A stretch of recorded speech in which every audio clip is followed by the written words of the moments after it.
Inson qadrini ulug'lash, aholini ijtimoiy qo'llab-quvvatlash borasidagi ishlar izchil davom etmoqda. Ayniqsa ehtiyojmand oilalarni uy-joy bilan ta'minlash, ularning turmush sharoitini yaxshilash ustuvor vazifaga aylangan. O'zbekiston musulmonlari idorasi huzuridagi Vaqf xayriya jamoat fondi tomonidan 14 ta ehtiyojmand oilaga yangi uy-joylar topshirildi. Ijtimoiy davlatda inson qadri deganda avvalo fuqaroni yashash uchun zarur uy-joy bilan ta'minlash tushuniladi. Xalqimiz uchun uy-joy bu vatan ichra kichik vatandir. Insonning dunyoga kelishi, shaxs sifatida kamol topishi, farzandlarini voyaga yetkazishi, milliy urf-odat va tarixiy an'analarni davom ettirishi, to'ylar qilishi aynan uy-joyda amalga oshiriladi. Yangi uy yangi orzularni, ezgu niyatlarni amalga oshirishga imkon beradi. Chunki muqaddas sanalgan oilaning o'z mustaqil qo'rg'oni bo'lsa, barcha niyatlar albatta ijobat bo'ladi. Zero inson oilasi bilan tinch totuv yashashi uchun o'z uyiga ega bo'lsagina ko'ngli xotirjam, o'zi hayotdan rozi bo'ladi. Ertangi kunga mustahkam ishonch bilan qaraydi. Xuddi mana bu qora ko'zlar kabi. Ular uzoq yillar ijara yurib charchagan, o'z baxt qo'rg'oni bo'lishini orzu qilgan. O'zbekiston musulmonlar idorasi huzuridagi Vaqf xayriya jamoat fondi homiylarining zakoti ularning joniga oro kirdi. Shaharning markazida joylashgan eng zamonaviy ko'p qavatli uylardagi 14 ta xonadon mana shunday ehtiyojmand oilalarga taqdim etildi. Kvartirada turardik. Sharoitimiz yaxshi emasdi. Xursandman. Alloh rozi bo'lsin hammaligizdan. Davlat rahbari bizga shunchalik yaxshilik qilayotgan ekanlar. Alloh umrlarini ziyoda qilsin. Endi farzandlarni ijarada emas, o'zimiz uyimizda tarbiyalanadi.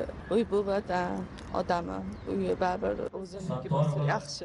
8 uy orzu qilganmiz. 14 ta oila vatan ichra vatanga ega bo'lishdi. Bu O'zbekistonimizdagi shunaqa imkoniyatga ega bo'lgan, xayri saxovati bor insonlarni Vaqf xayriya jamoat fondiga ajratgan mablag'larning hisobidan amalga oshirildi.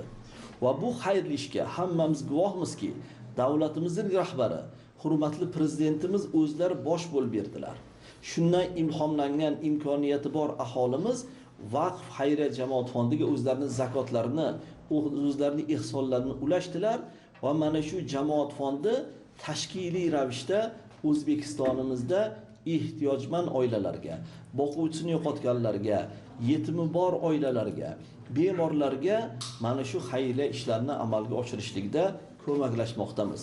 Yangi qurilgan, ta'mirlangan xonadonlardan 4 tasi 3 xonalik, 10 tasi 2 xonali uylar oila egalariga topshirildi. Yana shu bilan bir qatorda Vaqf xayriya jamoat fondi tomonidan O'zbekistonimizning 14 ta hududida 2 tadan xonadonlar to'liq ta'mirlab berish, 28 ta xonadon to'liq ta'mirlab berish ishlari ham boshlangan.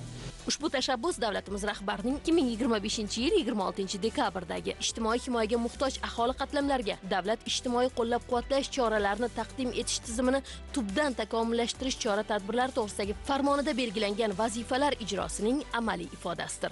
Mazkur hujjat ijtimoiy himoyaga muhtoj aholini har tomonlama qo'llab-quvvatlash, yashash sharoitlarini yaxshilash hamda oilalarni kambag'allikdan chiqarishga qaratilgan bo'lib, bu borada mamlakatimizda tizimli ishlar olib borilmoqda.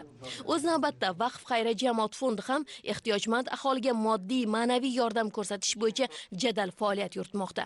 Xususan, o'tgan yil 2025-yilda 55 ta uyga muhtoj, yetim miskin oilaga homiylar ko'magida to'liq jihozlangan uylar berilgan edi.